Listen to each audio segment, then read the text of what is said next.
What's going on, podcasters and YouTubers? This is Hav here, one of your hosts from the Real Fan Review. And today, ladies and gentlemen, we're doing movies. Moving all over the place.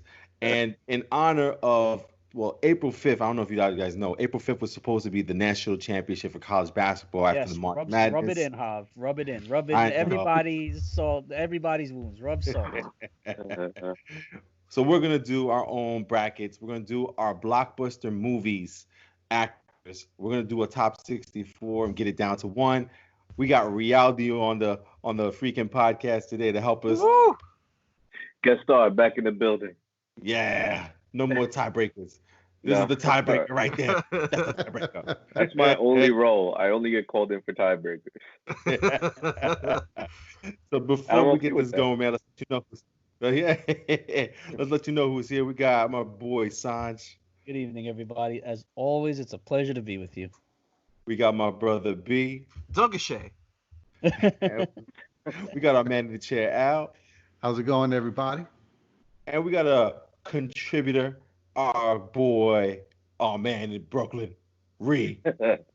Yeah. I'm here. You just put his location out there. If somebody's searching for him, they now know they got to go to Brooklyn to find him. Damn, kid. I'm definitely getting robbed today, and they know it's coming. Yo, I was reading. It's getting real out there. People getting robbed at ATMs and stuff like that, man. Yeah, man. Yeah. It's getting tough, man. A lot of people losing their jobs. A lot of people going through some stress, and hopefully we're that reprieve that you guys can watch and listen to movies and listen to us talk about all these different things and have some fun with us while we have fun too. So real quick, just movie news. We always start with the movie news of the week. I see that we got Black Widow got an official date. So like we all kind of thought, it got pushed to November 6th, taking over where Eternals is supposed to be. So, I mean, looks like they're just going to move phase 2 just over a couple months. What do you guys think about that? That makes perfect sense. I mean, nothing is moving. Like, there's no movies in the theaters. It's not like, it hurts anything to just move everything back. They don't have to rearrange or shuffle anything. It's just once we can get back in the theaters, once we can get back to normal, you just pick up where we left off. All right. Yeah. It could have been a grab for Disney Plus if they really wanted to push it that way, to try to get more people to sign on and more people to use. But I respect what they're doing. I like it. Yeah, I think if they did that, that would have been real hurtful to the theaters. It's already hurtful to the theaters. I don't know how that guy on YouTube you put me onto brought up those articles that were talking about. They're doubting AMC is going to come back. Oh wow! Because that they have put themselves so much in the hole, renovating their theaters, putting in all those recliners, upgrading, buying all these new locations, that they were already in debt. So now to carry on the payroll, carry on all these rents and mortgages and everything they've been paying, they may be too far in the hole by June to come back. Wow. So they're talking about AMC, the biggest movie chain, may not come back when all this is over. That hopefully Showcase takes us back. Yeah. So I mean, y'all left. They have that rule, like if you cancel the subscription, you can't come back for like 90 days or something like that. It's crazy. Yeah. Well, they're gonna have to do something to think about what you revenue.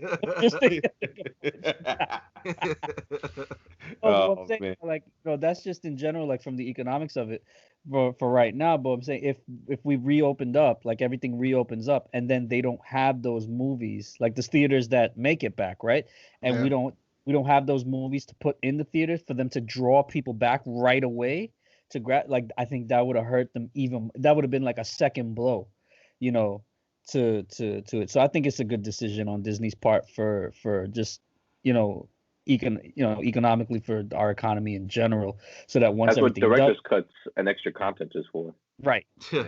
So I mean they have like alternate endings and a lot of stuff, and I'm sure Marvel would, as much as Disney and everybody does with all that extra stuff to try to get you on the back end, if they just front loaded it once the theaters were open, that even if they released it on Disney Plus or one of the other platforms, that I still think they would have got that theater draw. People love going to. There are a group of people that love to go to the theaters, us included. Our audience, the people that we talk to or you guys talk to on a regular basis, Right. I think there still would have been a draw, but it is what it is. I think it's more important to be sensitive to what's going on right now. Understand that what's going on is probably bigger than your bottom line, and pushing back the movie, like you said, Sanjay. I think it's probably the smart thing to do, all in all. But they could have done a money grab for Disney Plus if they really wanted to, and I think it would have worked. Yeah, it That's would my have. personal. Yeah, they could have they could have done a death blow Yeah. to a lot of people, a lot of competitors. But Yeah. good job, Disney. Hail Disney. Well, speaking of Hell Disney, because another one of the things that they moved was Mulan. They moved it to July 24th. Now, I don't know if you guys are pretty much feeling what I'm feeling. Like we're nowhere near going back to the movies just yet. But what do you think? Is that just being hopeful, or do you think that's a realistic date, July 24th, to go back to the movies for Disney to put out Mulan? I think, to be honest, I think it's a hopeful reach. I think it's we hope by June, you guys are coming back to see movies. So I think it's gonna end up getting moved if the news comes out that June we're gonna be still doing this, because it doesn't leave that much time for that to kind of open up a movie theater, establish those operations again, and then release movies again. I honestly believe by June, we will be on the back end of coronavirus, but I don't think it'll be safe yet. I wouldn't feel safe going to a theater just yet. Especially, working in healthcare. For me, it would be more so that I would be afraid of getting someone else sick. Because I don't think I'm gonna get sick at this point, being around it as much as I am. I mean, even though I'm using the proper protective equipment and observing all the the procedures that I need to observe, I would be paranoid of getting somebody else sick. Yeah. I think a smart move for a lot of these entertainment industries is probably less about setting like strict dates about when things are coming out, and more about setting announcement dates far in the future. Like, hey, we're going to talk about the movies that we expect to be available in the third quarter, fourth quarter, May 30th. So we have a better measure of like where they're at the time and what's realistic to get people back in the theaters. Right. Remember, all this stuff is like localized regionally right now. So like different parts of the country are at different places right now. So like Louisiana is where New York was maybe 3 weeks ago or 4 weeks ago or stuff like that. They're catching up to us, yeah.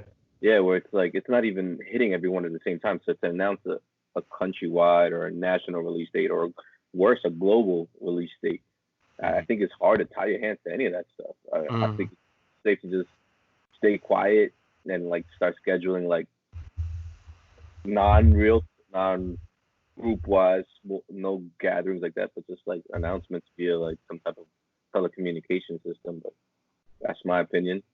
Yeah. My job is an analyst for a company, so I look at it in that position generally, all the stuff that I look at. But yeah, man. I think they're doing what they can. I think that some of the stuff with like giving people dates is like trying to give people hope, like give people something positive to look forward to. Yeah, absolutely, man. That's also an aspect that you got to consider. So. Yeah, man. And Al, in other movie news, Al, Ghostbusters got a new date, March 5th. Morbius, the Spider-Man spinoff there, it's going into March 19th of 2021. So you got Ghostbusters and Morbius pushed till basically next year. Yeah. So, I mean, it's gonna... Well, it just extends the time to build up the hype, because like everybody's kind of saying, even if they would have put on the news that, oh, it's safe in July to go to the theaters, you're not really going to get everybody coming out. So for your big movie draws like that, like Ghostbusters, Spider-Man spinoff, even the Fast and the Furious and everything, like we were saying, that got pushed back till next year. Like those are the ones you're going to want to wait till everybody feels comfortable coming out, because you want to get the money from everybody. Yeah. So I can see why those movies, even though they're the bigger movies, why they got pushed back so much farther. Because like a Mulan, like you're expecting people to come, but you're not expecting that many people to come. You're going to get the Disney loyalists. You're going to get whoever is going to see it, but you're not expecting a draw like you are, Morbius, because it's tied into the MCU and so forth. Right. It's more of a niche thing. Yeah. So I can see why they're pushing these movies so far out. You want to wait till all the concern is over and everybody's free to come out and it feels safe coming out. Gotcha, man. And then another news, man, the last bit of news we got for this week, The Rock went on Instagram and stated that Hobbs and Shaw 2 is in the works with Keanu Reeves possibly as a villain. So I don't know. Whoa. Oh, wow. I was gonna say, Sanj, what do you think about that? Because I think you kind of liked Hobbs and Shaw. I didn't like it at all. I liked it. It was entertaining. Yeah. I mean, but I mean, and you add Keanu Reeves to that mix? Come on. We're gonna see it. So how are they filming this? Everybody's behind a green screen, and then you put them all together later because you can't even film anything right now. Right? Like, all this. I mean, I guess they're probably like writing the script right now because that's what they're doing. You know, it's it's going to be really deep material. You know. So. Oh yeah. Who remembers Blade 3? Who remembers how awful the animation was in Blade 3? The CGI. Yeah. Anybody? The fight scenes, people walking around, they look like Tekken. No. Eddie Gordo. It wasn't worse than Terminator Judgment Day. They were trying, Sanjay. Oh man. So listen, it's gonna bring us to the main reason why we're all here today, man. Like I said, April 5th is supposed to be NCAA championship game for the men's college basketball. And even last year we did a top 64 of was it just top 64 movies. Big movies? Movies, yeah. And we ended up with a tie between The Dark Knight and oh my God, what's those? And Schindler's List. Oh, Schindler's List, yeah. Yeah, and it sucked that we ended in a tie because we didn't have the tiebreaker. Dark Knight. 1 year later. This was called. It's called anticipation. It's called the build-up. Wait, I'll announce my winner of the NCAA next year when I show up for the next podcast. So wait, before we move into that, the other news was that Christian Bale, he's going to be the villain in a Marvel movie. Which movie was it that he's going to be? Love and Thunder. Yeah, we talked about Love and Thunder. And I was reading the article where they said that like a line from The Dark Knight manifested itself because the line was either you die a hero or you live long enough to become the villain. So he's the villain. Now he's the villain, right? Okay. That's awesome. Yeah. Yeah, we're still trying to wait to see like what kind of villain he's gonna play, or if they name the villain, or if it's something we're just gonna wait to see. But you know, at this point, he should just play Batman and Batman be the villain in a Marvel movie. Like, let's just do it. You know, like DC crossovers are a thing. DC crossovers. I'm waiting when like, they start Batman doing that. has his foot on like Thor's neck, and Thor goes, Martha. No, they got to do it different. He's got to say Thomas. Why'd you say that name? Comes out that like freaking Odin's first name is Thomas. Thomas Odin. Martha. Martha Odin. Oh my God, you guys are crazy, man. All right, man. So let's get into this, man, because this takes a long time usually. So let's get right into the nitty gritty. So let's just call it out right now. Let's see, Brandon. What if you got to choose between north, south, east, or west? Which one you doing, Brandon? West. All right, Brandon's gonna be the west bracket. Al, what you choosing? East. All right, Ree. North. Oh, Sanj, you got the south bracket. Dirty. Yeah, man. All right, so let's just. I am from South America, so yeah. Dude, and this is funny how this works out because I know one of your favorite actors is right on number one. So again, this is going to be Blockbuster Actors. So this is going to be more likely actors that everyone who watches this knows. You know, these are going to be your Marvel actors, your DC actors, big budget for like Fast and Furious. You know, basically when you hear the names of these people, you're going to be like, oh yeah, I know who that person plays. So Sanj, we're going to hit you all first, man. In your 1-16 matchup, you got Christian Bale, my Batman, going up against Aquaman, Jason Momoa. Now, to choose these people, you can choose whether it's acting chops, you just like them more, or you like the roles that they're in more. There's no real rhyme or reason, and we'll just see who ends up in the top there. Well, the only thing that Jason Momoa has on Christian Bale is that Jason Momoa is married to Lisa Bonet. But if we're talking like acting, there is no comparison between Christian Bale and Jason Momoa. Love Jason Momoa, did great as Khal Drogo, but That's a he made it to the dance. Now go home. All right. And in your number 2 and 15 matchup, Sanj, we got Robert Downey Jr. versus Gal Gadot. Ooh. Really? No, I mean it's a 260. No, she's a good actress. I mean, Yeah. you'd hate to dismiss her in the first round, but it's got to be Robert Downey Jr. for the range of roles that he's played. All right, man, that's cool, man. So we'll leave you right there. We'll come back to you for the rest of the matchups for your bracket there. Now, who had the North? I think it was Reed who had the North, right? I had the North. Yep. That's Oh me. man, it's not gonna be easy for you, brother. Oh right. Okay. Your 116 matchup. I wouldn't want to see this fight in real life. Denzel Washington versus Dwayne The Rock Johnson. Oh my God. I mean, so let's be honest. Denzel Washington takes this hands down, easy for me. Dwayne The Rock Johnson is an awesome actor. His transition from a wrestling star to a movie star has been seamless. He's been accepted, but he is very much single note in that he's only done action adventure movies. Denzel Washington has done a bunch of different types of movies, has played the villain, has played the hero, and has played everything in between, right? Like he's been a private detective, he's been an investigator, he was Jesus' dad. I mean, he got game. Yeah, Denzel man. Washington got game. So Denzel Washington, hands down for me. Dwayne The Rock Johnson, I respect you. And I think those are hard matchups, bro. Really, like right off the bat, you hit us with some hard. Again, these are all blockbuster actors, so watch, you'll see, man. All Yeah, right, so it's really quick. Does with Kevin Hart. I like the way you put him down on a regular basis. You bring him back down to earth. But, he's short as fuck. It's not that hard to bring him down to earth. Oh man, Brandon, definitely really quick, Brandon. Any chance you think? Right from the beginning. Any chance you think Denzel Washington goes into the MCU? Oh man, he could. You know what? I can see it. There's been a lot of chatter around him being the next Magneto.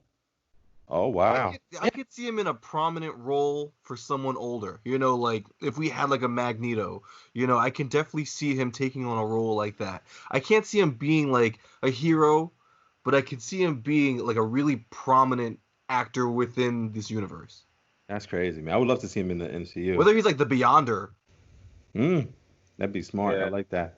I'd want him to play. I'm sorry. I'd want him to play a character in the MCU that wasn't necessarily a hero or a villain, but somebody just like there, but that plays a prominent role. But depending on the given situation, he could either be against what they're trying to do or for what they're trying to do. Kind of like how Nick Fury is a lot of the time.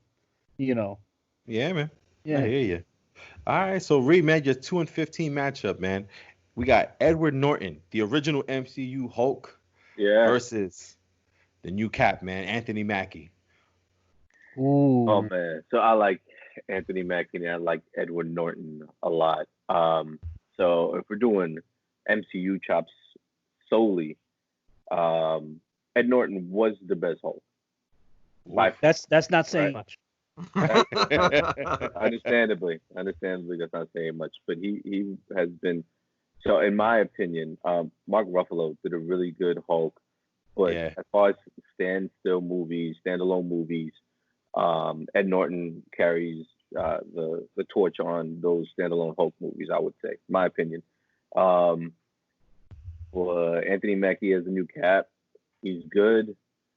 I would have to go with Ed Norton, even if we're talking strict MCU, because Anthony Mackie has not carried a movie solo.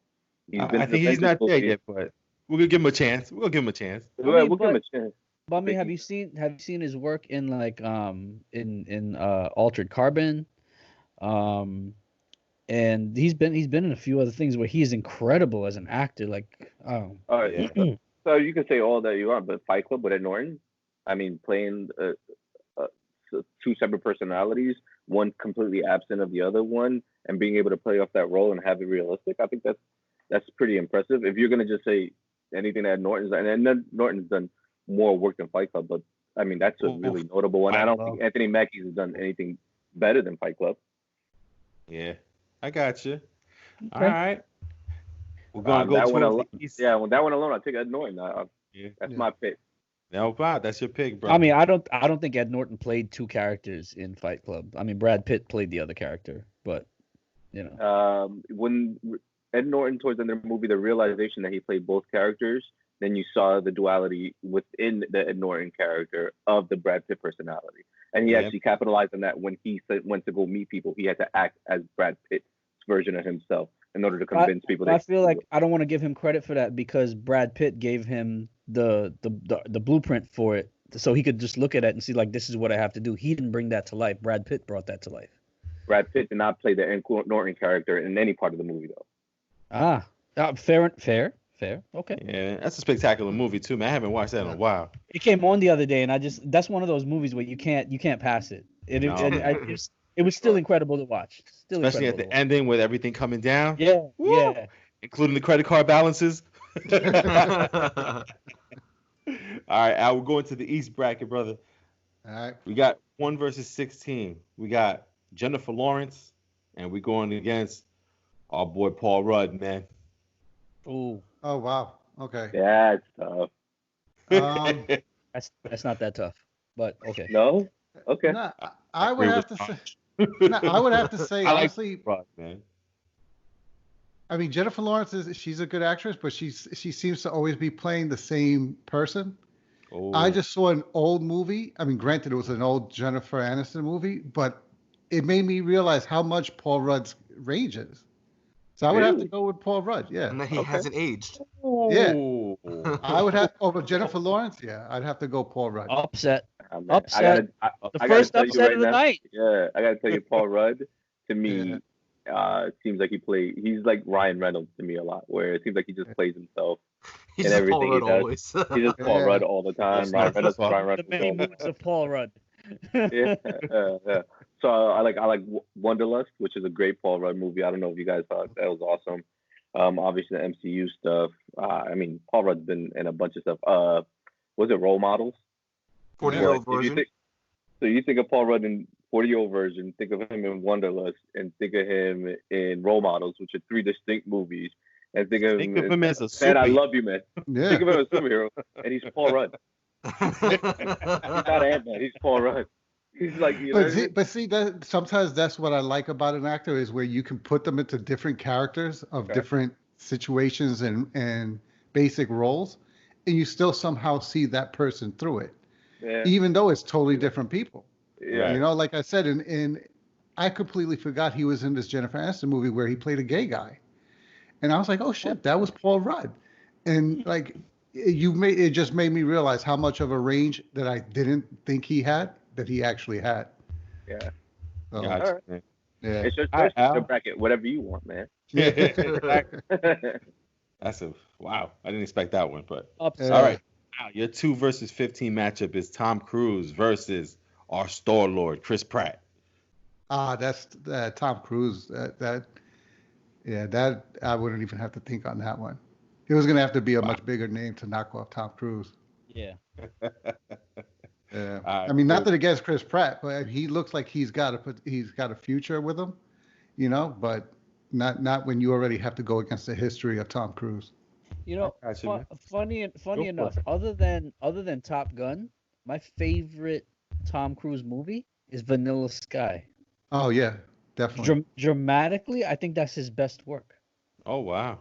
Yeah, just dramatically. But I mean, he's been in a lot of stuff, obviously. Yeah, he's been in a lot, man. What was that movie? It was a fairly recent movie where he was on a planet and there were several versions of himself, like on different parts of the planet. Does anybody know that movie? Yeah, I know exactly which movie. That was pretty good too. That was the one where they thought they were the only two, but like he was about to kill all the versions of himself. Right.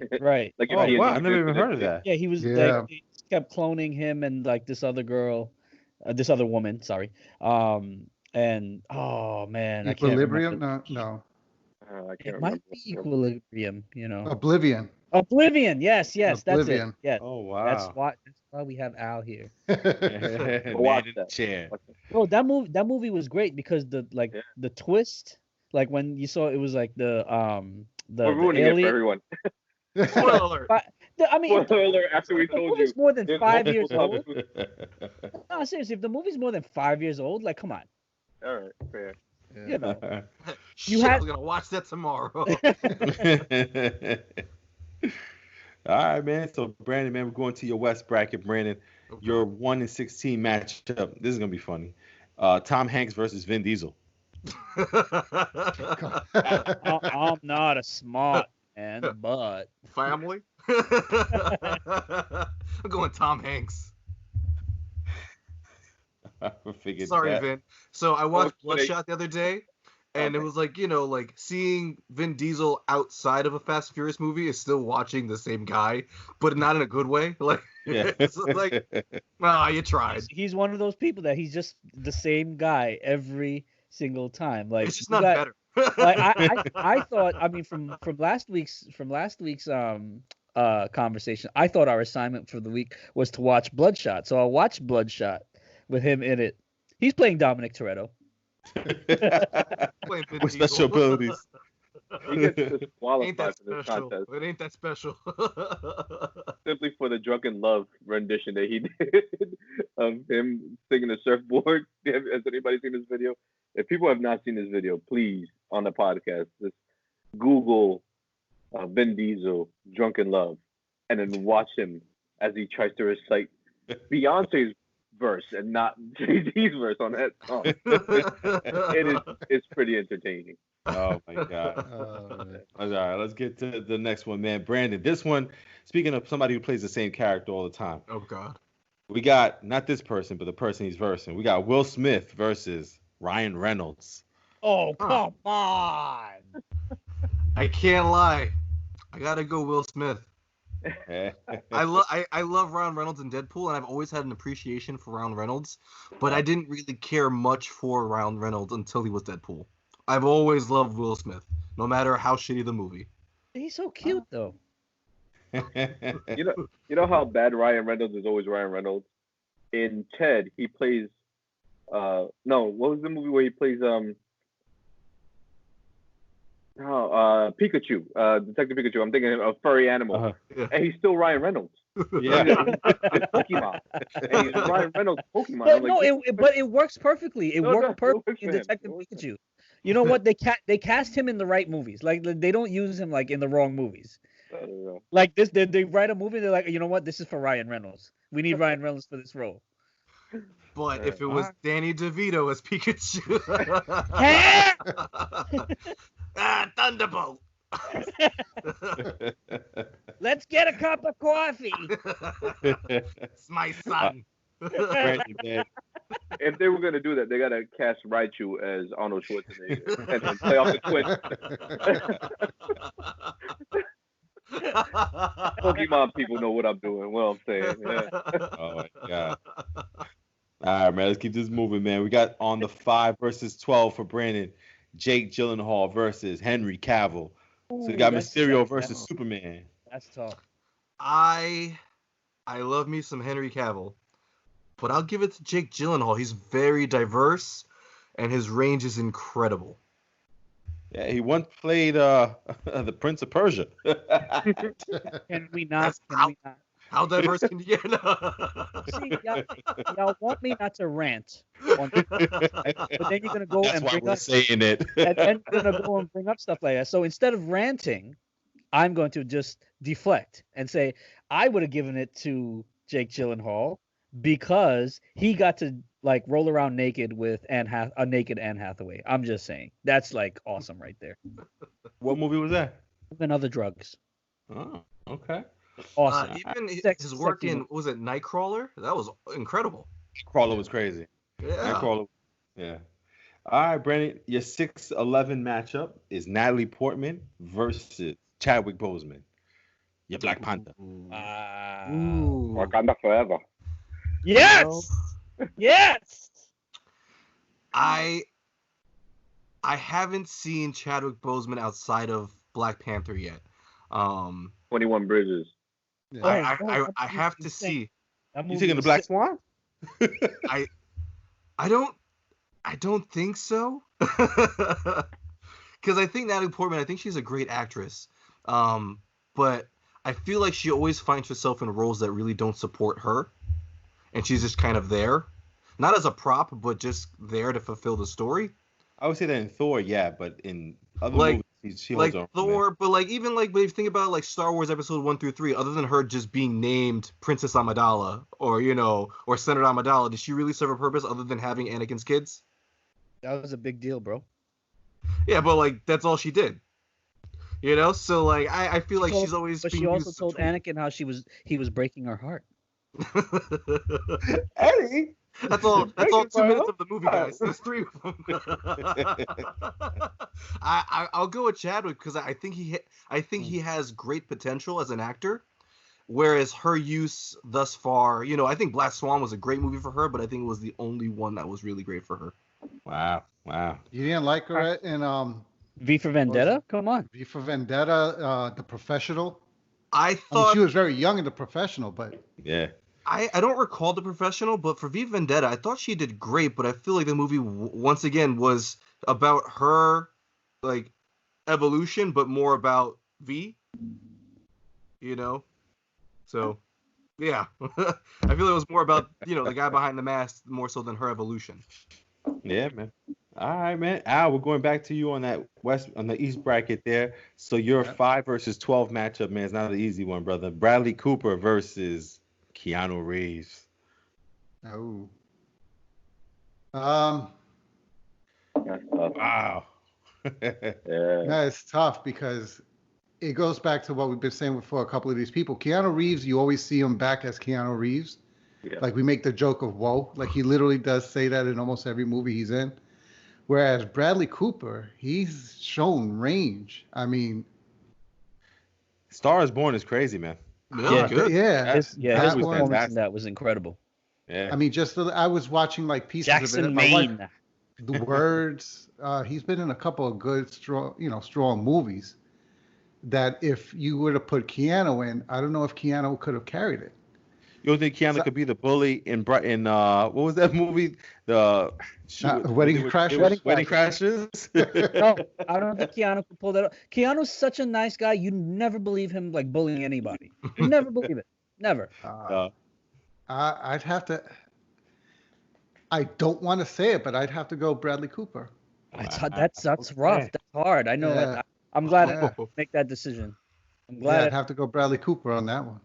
All right, man. And then in your 6-11 matchup, we got Ben Affleck, Batman, versus Oscar Isaac.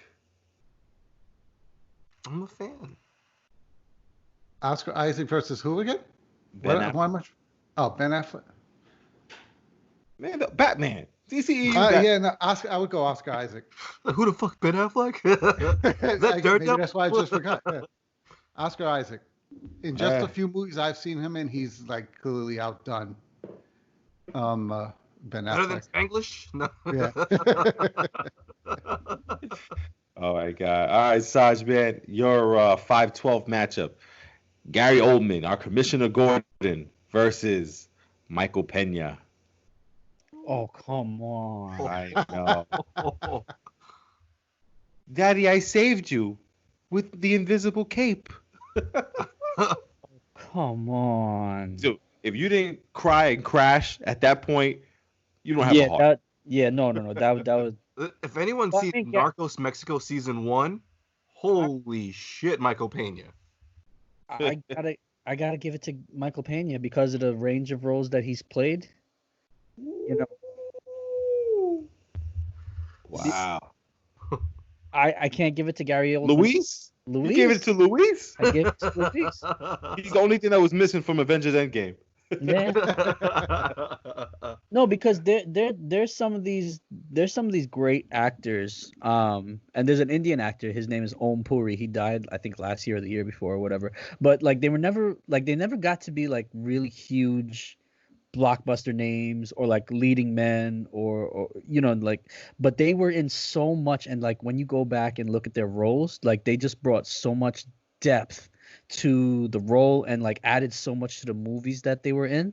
Like their acting skills were just way beyond like what anybody else on the screen was. You know, and I think Michael Pena is like one of those guys, and I just think it sucks that he gets kind of put in a similar role, so that when you get him, and then when you get him in a few of those roles where you really see his acting chops, you see what he could be. So that's why I'm giving it to Michael Pena. Wow, man. All right, man. And in your 6'11" Sirius matchup, Black. Yeah.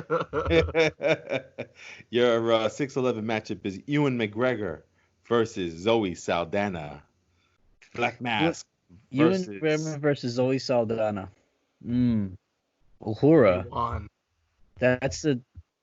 So I've seen a lot of movies with Ewan McGregor, and I like him as an actor.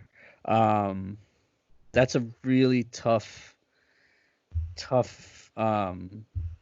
matchup there, but not as tough as your 8 and 9, man. on this one, I think I'm gonna give it to Zoe Saldana for her work in I can't remember the name of the movie now. Colombiana, yeah. All right. Yeah. Sounds good, man. All right. So now, Reed, man, we're gonna get you yours.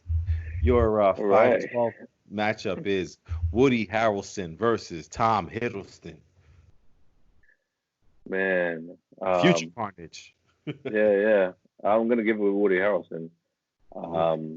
Zombieland, White Man Can't Jump. The fact that he was dating Rosie Perez, slide that down. I can hear the music. I can hear the music. You can't hear it. I think. Shut up.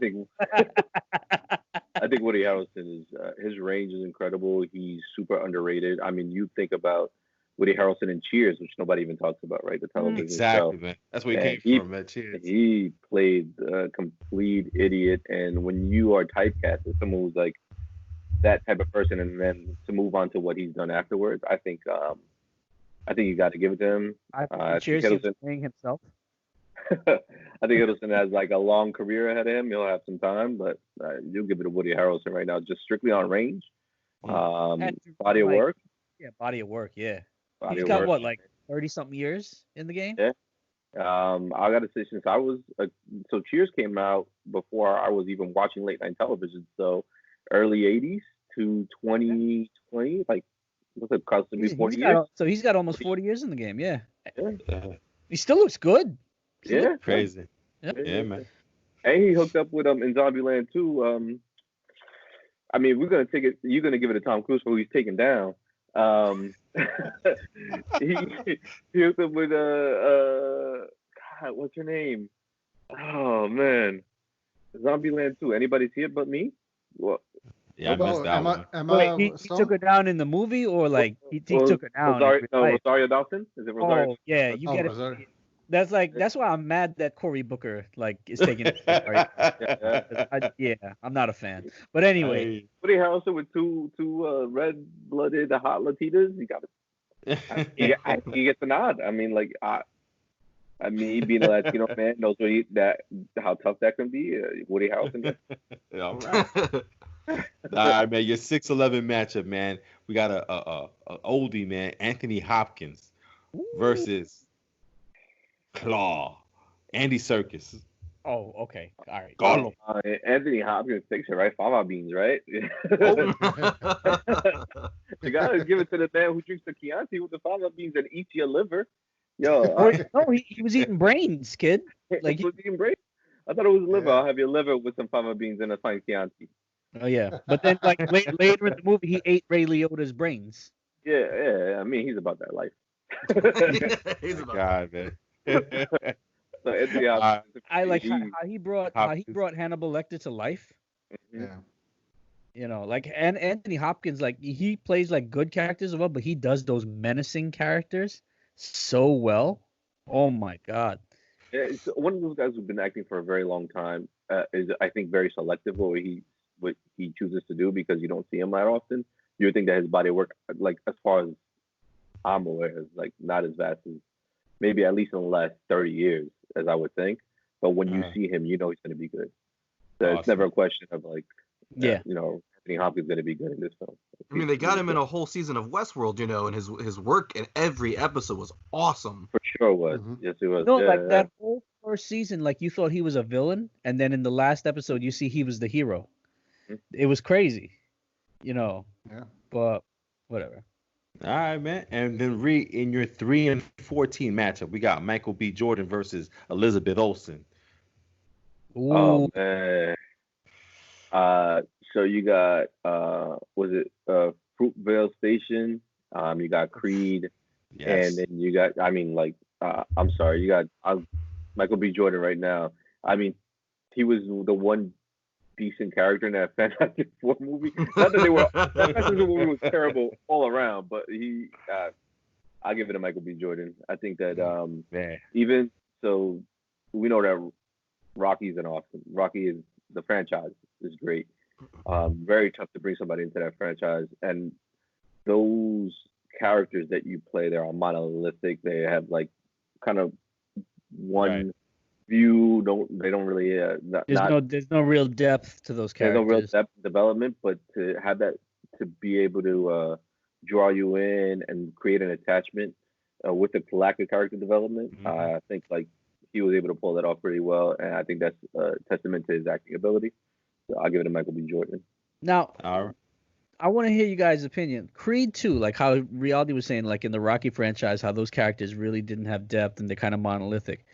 I felt that Creed 2 added so much depth to like Drago and Yeah, like Absolutely. Yeah. and Just like the whole like being the shame of your country because of that Yeah. fight. That was so like deep. at the Yeah. end, at the end of it, you're kind of like rooting for not Drago's son, but you're kind of like rooting for Drago. Like you feel his pain. Mhm. Like you Yeah. see what he through, like how his wife left him and everything. You feel like he was just a pawn in all of this, and he was like made out to be this villain and whatnot. Like, and they added so much to that character. I think Just we've learned even more from that character than we did from Rocky, from yeah, any Right. any of the Rocky movies. And I love Rocky Balboa's character, but and I don't Creed's know. character, so, yeah. I thought Rocky's speech at the end of Rocky 4 was probably like the best moments of the Rocky franchise. Gotcha, man. You know. Absolutely, man. All right, man. And then the last one here, man, for you, it's got Lupita Nyong'o versus Jason Statham. Ooh. Man, so I have a connection to Jason Statham. See, now that we got the video going, you guys, if we're posting this video, this is going on YouTube. Everybody saw that. We'll put this. So I have two Look, connections to look, Jason you Statham. look like a young Patrick Stewart. How about that? A young Patrick Statham. Stewart. Jason Statham loves cars. I love cars. He stands up for himself, and is bald headed. So I like Jason Statham a lot. With all that being said, I would have to give the nod to Lupita Nyong'o. I think that I'm with you on that. her role in this is in not this is in Us. Was that the name Yeah. of the movie? Yeah. She played Red Adelaide. Yeah. Yeah, Adelaide and Us, and the plot twist and bringing that character to life, I thought was really cool. I wish there was more of Lupita Nyong'o, but I got to say that they're pretty equal to me as far as their depth of movie development, because a lot of the Jason Statham stuff didn't have a lot of dialogue. So it's never like you had a bunch of character development in previous Jason Statham movies. He has a bit more dialogue in the more recent movies, but I He's just gotta hitting give shit.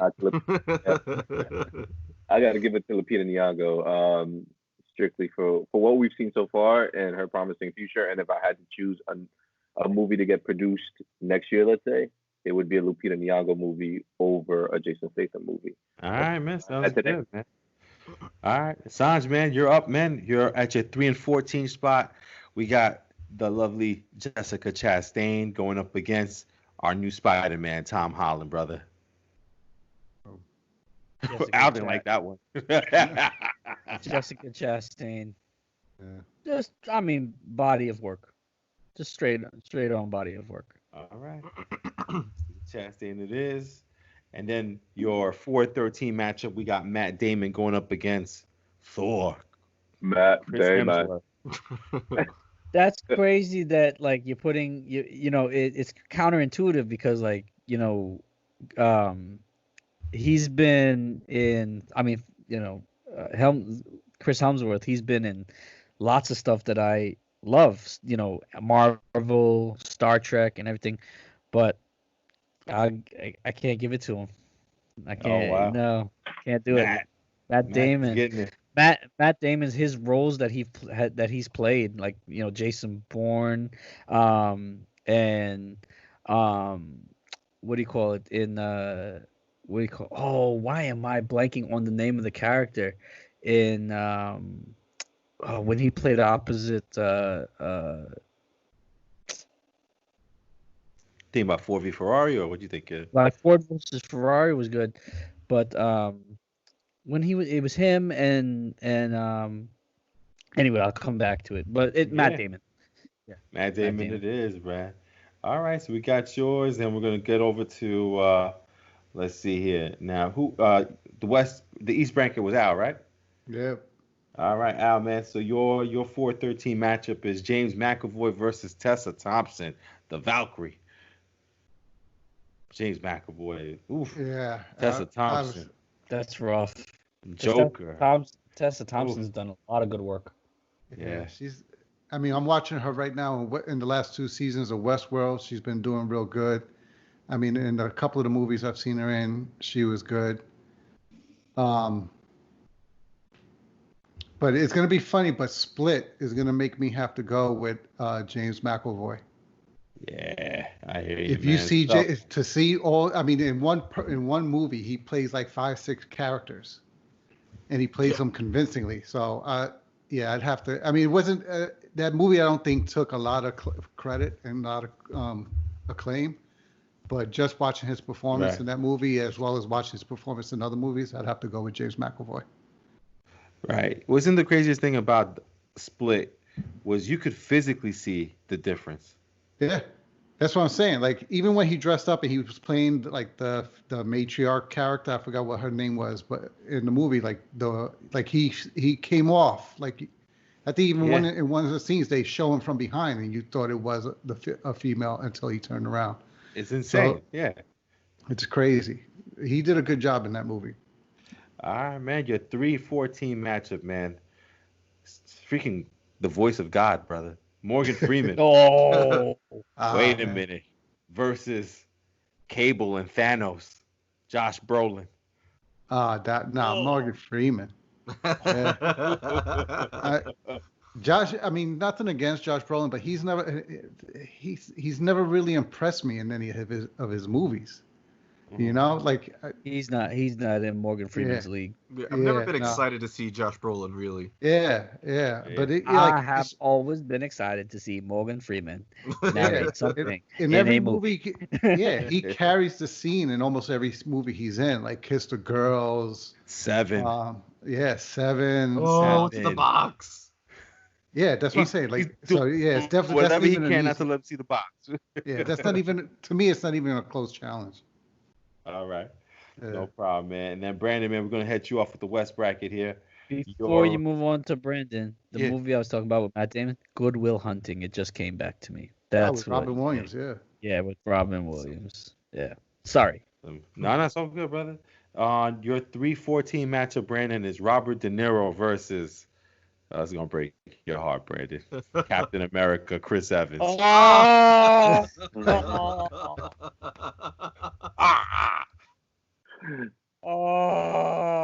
Chris Evans isn't Captain America anymore, so whatever.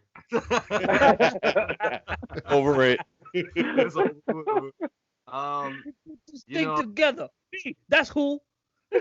I can't lie. I feel like with Chris Evans, I really appreciated him as an actor, watching him in all the movies. And then when he became Captain America, I loved him. But I feel like I've always enjoyed watching Robert De Niro from when I was a kid until now. Any movie that he's in has always been entertaining or seriously awesome, or he knows how to use his dynamics as an actor to lead any movie, no matter what type, whether it's a comedy, whether it's serious, a mob film, whatever it may be, he can just weave in and out. How do you go from Heat to Meet the Fockers? Like, come on. Yeah, like, right? Right? And I totally mixed up Robert De Niro with Al Pacino. My bad. You did. I saw Scarface reference. It's cool. They're the same person. Don't worry about it. They're literally the same person. Two Italian guys in the same generation making movies about mobsters. Loud shit. One played a Brent, Cuban. Sorry, it's not your different. your 413 matchup, man. Michael Fassbender, Magneto versus your Captain Marvel, Brie Larson. I'm gonna get to Michael Fassbender because he's That's all you need to say about that. He's new within the last decade, but his range of work is awesome. All right. So we gotta make it a little more tougher for you, man. His Magneto's sick. His Magneto. What was the movie? Was it Days of Future Past? Apocalypse? No, the one where he killed everyone. He was off and not being Magneto, living in Germany, I think, at a factory. Yeah. That was Apocalypse. And that was probably the best character development in all of Apocalypse. That's the only thing that's really memorable. In my was the It took his cane and made it a whole thing. That was crazy. Yeah, I mean Apocalypse, I think was an okay movie.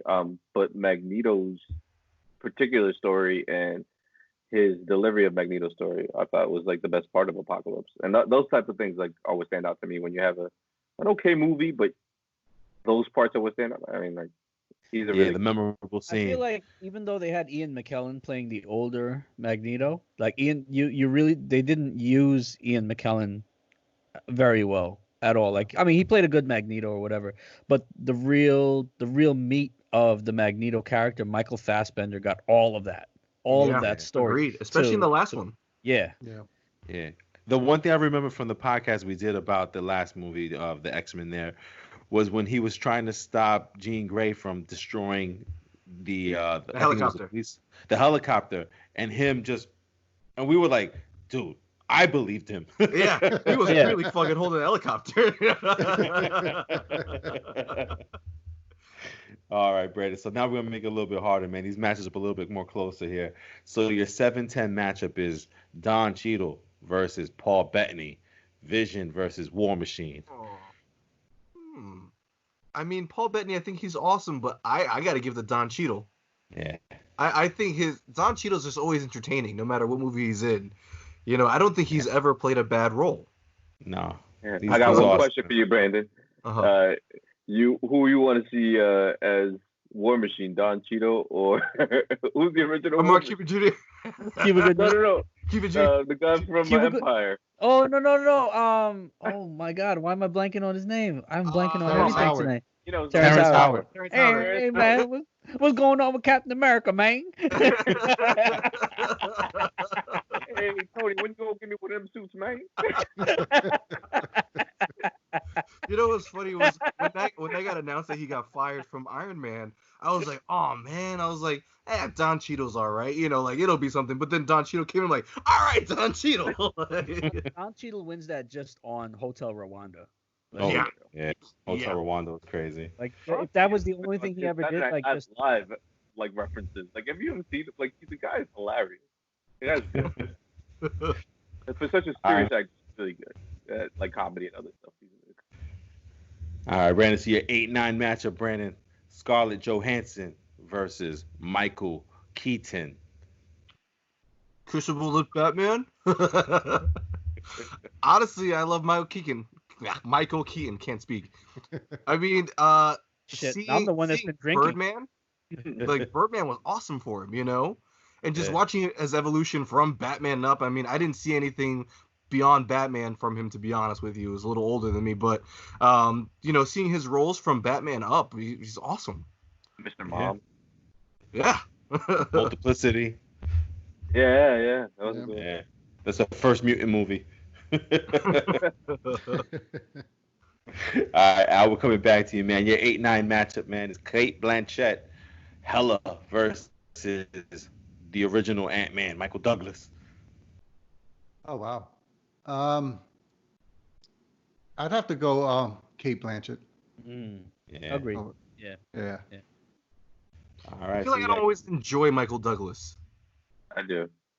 Yeah. No, he's good, but I think when you look at their full body compared to each other, Cate Blanchett has always played stuff with more depth to it and more requirement of the craft, so to speak, than Michael Douglas.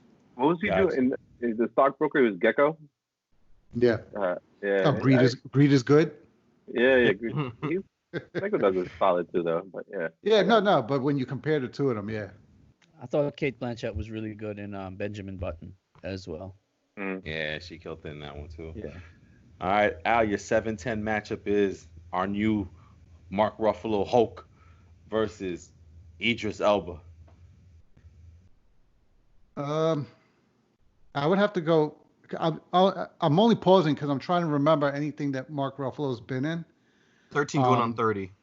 Yeah, I mean he's got some good movies. There was just one that he did recently where he plays, I think, a lawyer or something. It was The Water. Very recent. Dark Waters. Yeah, Dark Water. He was really good in that. And That was I a think really good movie. I was going to say I've heard nothing but good reviews about his performance in that, but that's only one performance.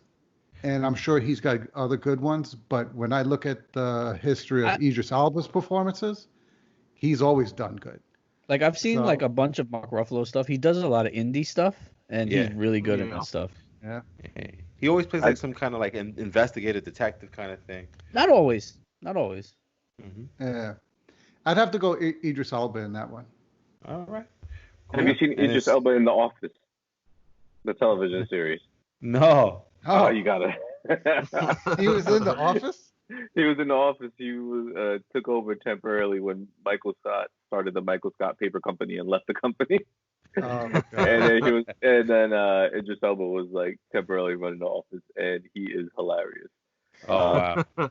And he DJs. And he's a DJ and a rapper. Both. And he survived Corona. Oh yeah. Yeah. Yeah. He just got locked. All right, Sanj. I think this one's gonna be pretty easy for you, brother. Your 7-10 matchup: Patrick Stewart versus Gwyneth Paltrow. Patrick Stewart. He's not gonna explain it either. He's done. Next. Yeah. I always find it like even last year when we did this thing, like we chose different brackets, and how the brackets kind of fit to the person, like things that they like, people that they like, and stuff like that. It's pretty interesting, man. Like he got Patrick Stewart in this one, of course, you know. And then your 8-9 matchup. This is gonna be tough. Samuel L. Jackson versus Liam Neeson. Wait, who? What? I didn't. Oh, you guys don't watch what's it called? What's it called? Oh, the two guys. I can't think of their names right now. Key and Peele. They did a thing about, and then one of them was like the one, the only Liam Neeson. Oh, Liam Neeson. I didn't hear. It just came up with a bunch of squeaks. We had nothing. He had a stroke. I saw everybody's video froze. I was like, are we still connected? So Liam Neeson, man, Taken. Samuel L. Jackson. I have a special set of skills. To fuck I've up had that him plane. for 3 movies. The same set of skills. Gosh. This should be tough. Yeah. This is gonna hurt me. This is gonna hurt me to say it. Liam Neeson. What? No. Yeah. Liam Neeson. I think Samuel L. Jackson, as great roles as he's had, there's not much variation in how he plays the roles. Wait. You're not sick of these MFing snakes on this MFing plane? Samuel L. Jackson responsible. Well, fuck you too. The whole time. I just put that line with MFing, and I was wondering how they were gonna fit MFing in Star Wars. I knew it was gonna take shit for this.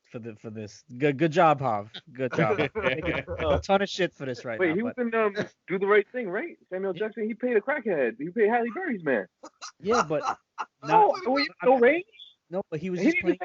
That's not range. He was playing himself. He was on crack till he was 40. Samuel Jackson, the crackhead. He is. Was. Look him up. He was. He was just playing himself. So I have to give it to Liam Neeson. If we're talking about acting chops. Besides Liam Neeson. Rob Roy. Okay. This is my confused face. I don't know if you got that. Okay. Yes, I watch a lot of movies that are just out there. So I know a lot of other stuff that like other than the mainstream stuff that people have played in. So I have to give it to Liam Neeson. Okay. All right, no problem, man. So then we're up to your last two choices here for your South bracket, man. We got Mark Wahlberg versus Anne Hathaway, the Catwoman there. Oh man, Mark. Mark Wahlberg versus Anne Hathaway. Okay. Mark Wahlberg. What? Wow. Saj was gonna walk off. American Psycho, right? And then he did that movie where he did Ted. He's done Mark Wahlberg. I just feel like I've seen a lot of range out of Mark Wahlberg, surprisingly from a guy who Daddy's Home. who had a funky bunch riding around with him for a while, and then was a brother of Donnie Wahlberg, like New Kids on the Block brother. Yeah, but no, I think Mark Wahlberg is an exceptional actor. I honestly do, and I think that he is undervalued. I think that he's underestimated a lot, but I think that he's capable of doing multiple roles. I mean, so you've seen Ted, you've seen Transformers, you've seen American Psycho, not American Psycho. What's the one where he played the psycho boyfriend that was going to kill? Crush or something like that? The Crush. That. American Psycho was a long time ago. Yeah, man. He played like a knucklehead, like a nutcase. Dude, he destroyed the dad's car and was just like, "No, I popped both your cherries." I was like, yeah. And then Fear. That's Fear. Yeah. And they did that Will Ferrell movie recently. I mean, oh my gosh. I haven't seen Anne Hathaway do. I don't know. I feel like she's just. I mean, what do you call it? Was it Blow? That movie with her. Les Miserables. Okay. Dramatically, she's so much better than Mark Wahlberg. So that was my point. I think you kind of solidified it for me. She's done just dramas. You don't really see another role. And Mark Wahlberg's done dramas. No, she's done comedies as well. The Bride. No, there was a movie where she was playing opposite Kate Hudson.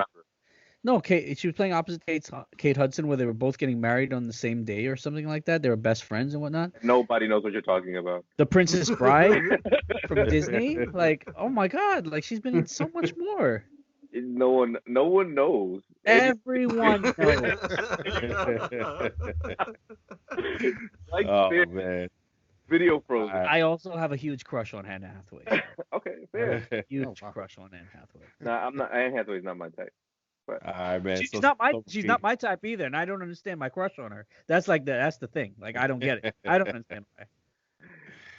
All right, man. So read your last one, man. Your 7-10 matchup is Tom Hardy versus Hawkeye Jeremy Renner. Oh my God, that's harsh. Yeah, I'm gonna go. Jeremy Renner's been in some good stuff. Yeah, man. You know what? I'll be honest. I don't know a lot of Jeremy Renner stuff. I'm gonna go with Tom Hardy. He's been in a lot of good stuff too. And he's been in Star Trek. So I admit this might be out of just ignorance, but now remember he was from Hurt Locker. That was like the first big movie he did. Yeah. Where he played the bomb specialist. Okay. I know. Yep. He played. And wasn't he into that Bourne Legacy too, right? Yeah, and then he was in The Town with your boy Ben Affleck. I loved him in The Fighter. He was great. Yeah. Oh man! All right, man. So listen, man. Now we're gonna flip things around. MMA movie too, right? Yeah. That one was pretty good. 10. The Warrior. Yep. I think. He also played Bane. Oh yeah, Warrior. Yeah, he played Bane, obviously. A small role. No, Brandon. What's the song for Bane? Bane. All right, man. So we're going to go right into the second round now. We're going to flip it now. So now people who were controlling their brackets no longer in control. It's up to somebody else now. So with the South bracket, Brandon. Just before you start, I know where all of you live. If Patrick Stewart does not advance, I will stab you. I know where all of you live. Brandon, your 1 versus 8 matchup: Christian Bale versus Mark Wahlberg. I think you say Patrick Stewart. Brandon, just say Patrick Stewart. You can't lose. Christian Bale, Mark Wahlberg, Patrick Stewart. The answer is Patrick Stewart. I'm gonna go Christian Bale because he's awesome. He can do no wrong. I mean, he can do a lot of wrong in real life, but like in the movies, no wrong. I was about to say, like, has he ever done wrong in a movie? Like, no. All right, we got Woody Harrelson versus Lupita Nyong'o. That's still me. Yeah, man. I'd give it to Lupita because I think she's got a really good future ahead with the roles that she's already had.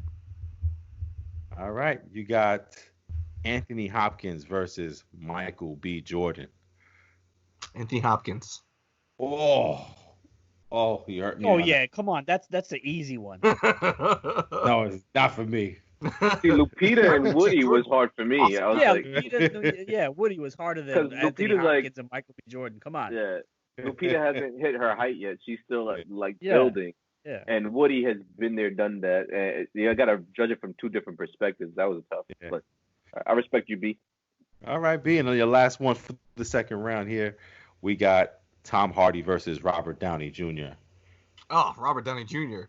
Tom Hardy's awesome, but I got to give it to my dude, RDJ. Oh, man. All right, we got that. So we get into the Sweet 16 soon. Al, you're in the North bracket, brother. Michael Pena versus Matt Damon.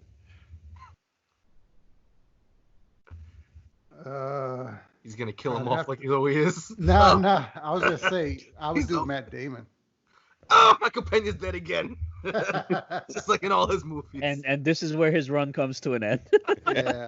You get a little excited about it. And... Got that first round victory, a little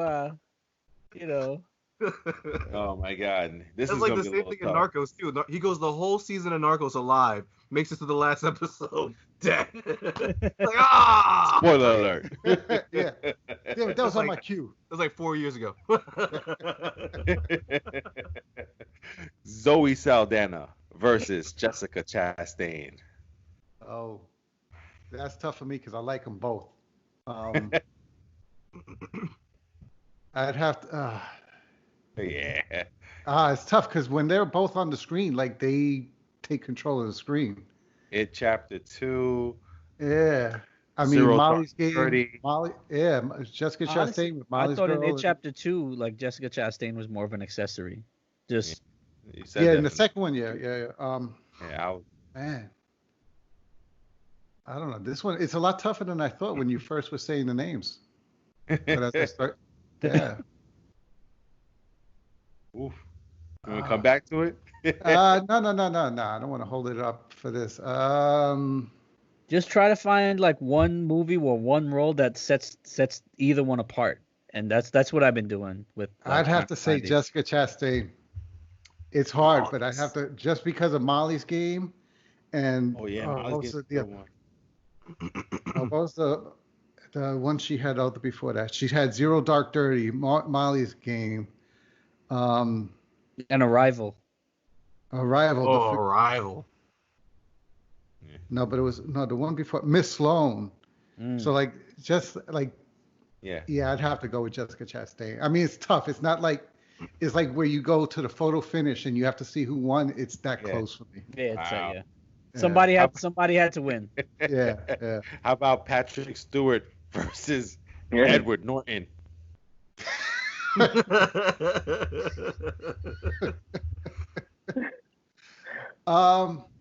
Now we're going.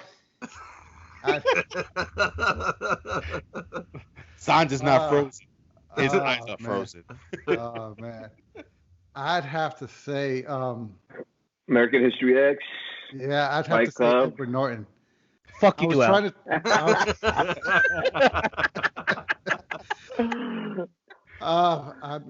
Edward Norton.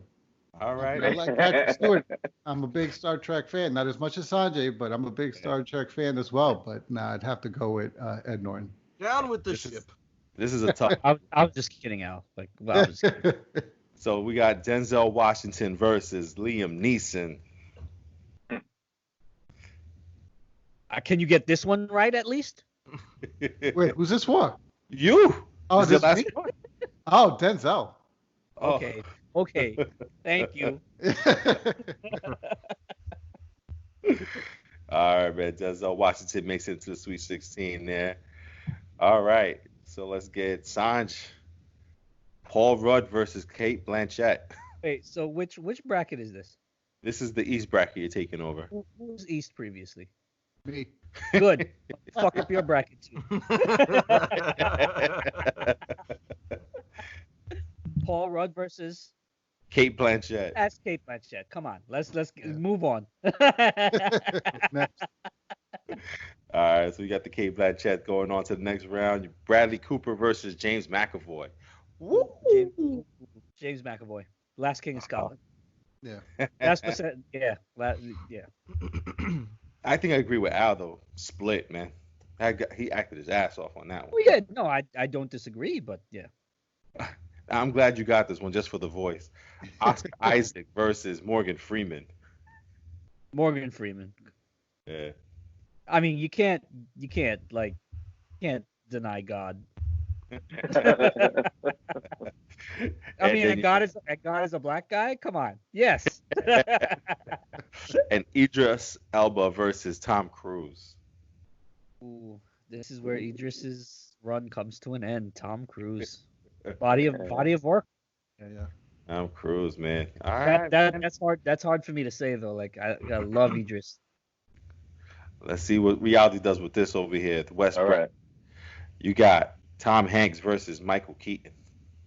I gotta go Tom Hanks. Yeah, man. Yeah. I mean, I like Michael Keaton, but I think Tom Hanks is more memorable. I would say in body of work. Not that Michael Keaton is forgettable by any stretch of the imagination, but Tom Hanks movies, yeah. All right. I mean, he's Woody, Toy Story, right? Like, come on, Forrest Gump. The guy played Mr. Rogers, right? Yeah, That's him. Yeah, like, When you think about it, he played. I mean, he had Castaway. He played Forrest Gump, and he played Mr. Rogers. Yeah. Yeah. All right. And Jake Gyllenhaal versus Michael Fassbender. So I don't know a lot about Michael Fassbender, but I'm gonna base it strictly on what I've seen in the MCU for Michael Fassbender. To be completely honest with you, and his rendition of Magneto wins it for me, hands down. Wow. I would agree with that one. Yeah, I would agree with that. Over Jake Gyllenhaal's Mysterio, I thought Jake Gyllenhaal. I've seen a few Jake Gyllenhaal movies. I think he's a good actor, but Michael Fassbender, the depth and the, I guess, humanity that you get from Magneto's character that I don't think was ever really evident in the comic books nearly as much.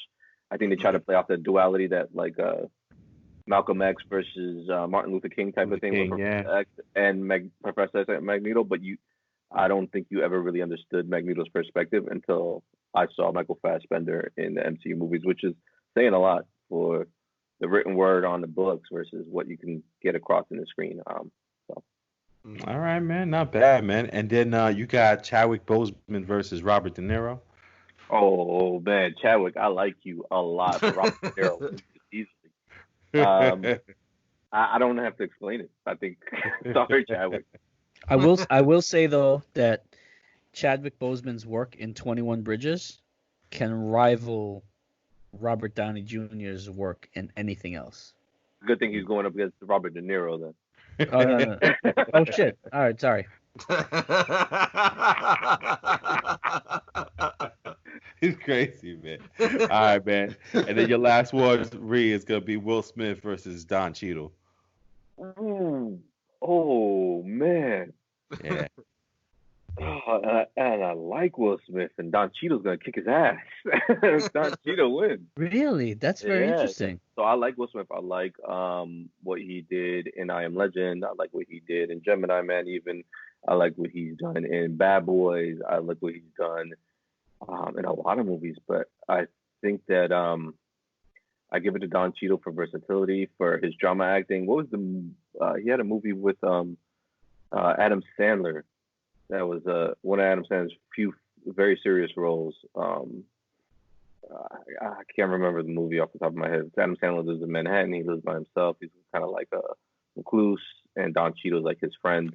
Oh, yes. I know which movie you're talking about. Yeah, Don Cheadle, man, like he has had some very impactful roles. Will Smith has had blockbusters. Yeah. Independence Day. But what about like roles like 7 Pounds and 6 Degrees of Separation and things like that? Pursuit of Happiness. Like those are those types of movies. Yeah, I respect Will Smith. I think Don Cheadle does those movies better. Yeah. Okay. All right. That's fair. Yeah. All right, Brandon, we'll go back to you, man, to finish off the South bracket really quick to get to the Elite Eight here. We got Christian Bale versus Lupita Nyong'o. Christian Bale. Yeah. Sorry, man. Lupita. Wow. Yeah. All right, Christian Bale. And then we have Anthony Hopkins versus Robert Downey Jr. Ooh. Wait, is Lupita Nyong'o Rookie of the Year, though, at this bracket? Like, you made it really far for someone who has not that much depth in her catalog. For 3 years. Yeah, like, so respect for Lupita Nyong'o for making it as far as she did. Robert Downey Jr. was the person we just talked about just 2 seconds ago, and Don Cheadle. So Lupita Nyong'o, respect to you for going as far as you did. Hell yeah. I mean, with Robert Downey Jr., I feel like the height of him has been with Iron Man. You know, I know he's got the troubled past, and he had some good movies before then. I feel like Anthony Hopkins, like we say, he's so selective with his roles because he's done so well in his career that now any role you see him in, he's always excelling. It's like a role meant for him, and he's killing it. I got to give it to Anthony Hopkins. Wow. Okay. Okay. Wow. Anthony Hopkins. All right. In the North bracket, then we're going to give it to you, Al. We got Denzel Washington versus Matt Damon. Denzel gets it. Yeah. Okay. What did it for you? Surprisingly, I mean, even though it was the one that he won an award for it, that I don't think he should have won an award for it, was Training Day. The movie I think he should have won an award for was what was the war movie that he did with Matthew Broderick? You're gonna make me look it up for. Oh, I just watched a little while ago. With Matthew Broderick. Wow. Yeah. I wasn't aware of that movie. Yeah, it was an older. Yeah, you've definitely seen it. Glory. Is that it? Yes. That's from 1989. That is an old. Yeah, but that's what I'm saying. That's how far back he's been steadily performing at that level. So, I mean, nothing against Matt, but yeah, no, Denzel, definitely. And then, you have him in Fences, and even still to be able to pull off an Equalizer 2 movie and still do by himself. Yeah. American Gangster, Malcolm X. Yeah. The Book of Eli, the guy's been in. Oh my God, I'm looking at his catalog right now. His catalog is ridiculous. That's what I'm saying. You forget sometimes what movies these people have done. John Q. Philadelphia with Tom Hanks. John Q. John 1, 2, 3. Yeah, Philadelphia. He plays the attorney in Philadelphia with Tom Hanks. Crazy. Now that we're all parents, watch John Q. and tell me you don't cry. I cried when I watched. You have to pause the movie and say you have to use the bathroom. Watch, because you're not going to be able to control it. No, like I cried not as a parent when I watched it. Like that shit is crazy. Very impactful, man. Your next matchup, Al, Jessica Chastain versus Edward Norton. Just based on the history, because I think they do equal performances, but he's done more. I would go with Edward Norton. Yeah, I figured that was where you were gonna go with that. Yeah. All right, cool, man. And then in the East bracket, let's see, reality. You got Cate Blanchett versus James McAvoy. Man, I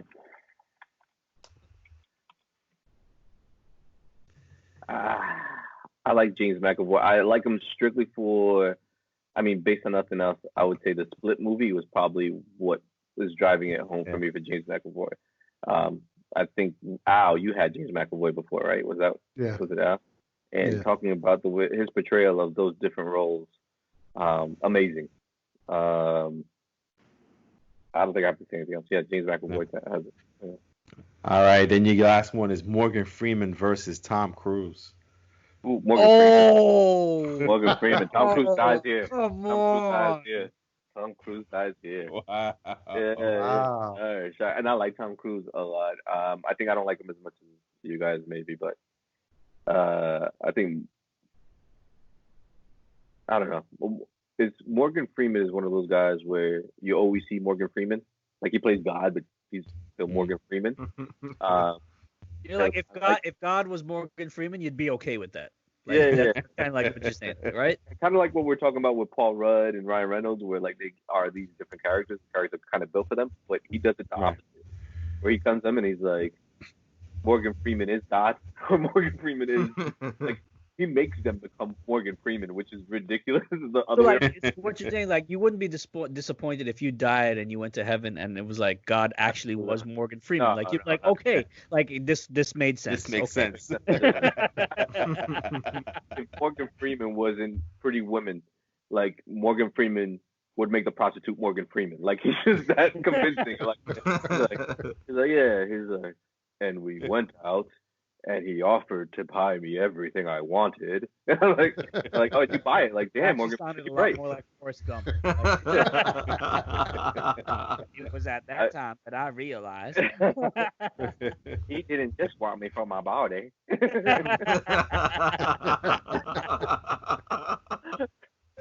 Oh man, Saj, man, we're up to you, man. The last West bracket there, the lead 8, Tom Hanks versus Michael Fassbender. Jesus, come on. That's not fair. Tom Hanks. Oh, wow. Okay. But it was a buzzer beater. All right. And then Robert De Niro versus Don Cheadle. Robert De Niro. Yeah. All right, man. This is nuts. Where's Al Pacino in this list? Huh? And where's you know who's missing from this list? Leonardo DiCaprio. Oh, I forgot those two. Hey. We should make an NBA Finals version of this list with the people we made off for the more. The final. Listen, we're not gonna have NBA Finals this year, so the time will come. June is coming. Don't worry. Don't worry, Leo. Yeah. Yeah, we'll lose this one too. I mean, we're struggling for content too. So I mean, just like everybody else. So when the finals times comes, we will, Yeah, 8 on one side and on the other. And speaking of that, what happened here? Speaking of that, in a few days, the 10-part documentary on the '90s Bulls comes out. So just out there, and it looks like it's going to be incredible. I'm not just saying that because of who I am, but it looks like it's going to be incredible. I saw the trailers. Oh my god! All right, man. Well, let's see what's up here. So we're going to give it back now to your original owners of the bracket. So with the South bracket, that was yours, Ree, I believe. So you're South. I'm North. Okay. Yeah, I'm the dirty. Oh, okay, Dirty South. You always been dirty. So your last two there to get into the final four, brother, is Christian Bale versus Anthony Hopkins. Did you really just do that to me? Christian Bale and Anthony Hopkins? That was your two, brother. I can't do it. We're good. We're gonna do this as a community. I can't. We're gonna do this as a community. I'm sorry. No, you can't put Christian Bale against Anthony Hopkins and put that all on me. I'm sorry. You can't do that. So we got the number 1 seed Christian Bale going up against the number 6 seed Anthony Hopkins, who went through Robert Downey Jr. and Michael B. Jordan, which is wow. So I don't know. Hav, you're gonna have to weigh in on this one. So you start. So since it's my bracket, right? Hav, I want to hear who do you choose? Both have ridiculous body of work, like you guys are saying. But for me, who's making hits and who's making like top actor nods and even for Oscar contentions, best actor almost every year, his name is in there. It's Christian Bale. So for me, American Psycho. Christian Bale. Okay. American Psycho, Batman, Ford versus Ferrari. Rialdi. Yeah, I'm going Christian Bale, man. I think I think that in a short amount of time, he's been as impactful as Anthony Hopkins, just because Anthony Hopkins is probably more selective, but Christian Bale is making great, impactful movies. All right, is anybody going to argue that he's the best Batman? No, we're not going to argue that. I don't know. Like, so for a a DCU that has been stretching and looking for hits, like Christian Bale has been the one, I think, shining star in that universe. I'll give it to Christian Bale. Al. Yeah, same. I'd have to go Christian Bale as well. Brandon? Mr. Bale. Christian Bale. Okay. And I was inclined to choose Christian Bale as well. Yeah. So I'm glad. Okay. All right. It's a consensus. I'm glad that we agreed on this because that's hard to take down Anthony Hopkins like that. It's hard. I think that if Anthony Hopkins worked more, I think it would be tougher. It's tough to make that argument for Anthony Hopkins today. I'm just looking at the range of stuff that Christian Bale does when you think about like American Psycho and how long ago that was. 2000. Yeah, and like so we're talking about 20 straight years of like Christian Bale doing these incredible roles and just bringing this incredible performance to every role. And then like the capstone of it is that Batman role. Like we're talking about blockbuster movies, right? We're talking about blockbuster movie stars and like the way he played Batman, like what he brought to it. Like we all love Batman, though. I know that, but I think he just like he did something else with it that made us appreciate Batman in a way that we hadn't appreciated before. And then to cap that off with stuff like Ford versus Ferrari, Christian Bale. But Christian Bale, he's been around since the 90s. Yeah. He did Newsies in 1992. Wow. Yeah. And then a Murder of Quality, he played Tim Perkins. That was in 91. Oh, wow. Brandon bringing up the history. I don't know why I know that. That's okay because like that was like the year you were born, but it's all right. It's called Google. What's it called? So, Reed, it's up to you, man. You got in your league there to get into the final four. Denzel Washington versus Edward Norton. Ooh. Denzel Washington. I'm sorry. So I think that Denzel Washington takes it on. I guess this is kind of unfair because